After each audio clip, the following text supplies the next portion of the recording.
এইটা নাকি সবগুলো পুদিনা ওই শাকের মতন কেটে নিতাম হয়ে যেত। হ্যাঁ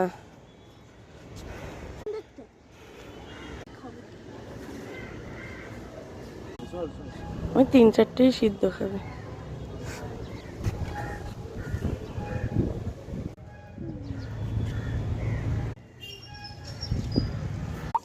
পেরে দেখাবে।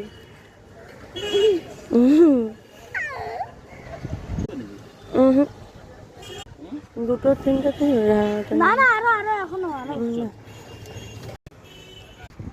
চল আজকে আমরা ভেজিটেবলস খাবো আমাদের ছাদে। আমি বলবো এটা টমেটো কি করবে? নিয়ে নাও। গাছে দিয়ে দেবে? না না নিয়ে নাও। আমার মা ভালো একটা গাছ উগায় আর একটা সুন্দর ফল কত তাজা। তুমি খেলো, তোমরা সবাই খেলে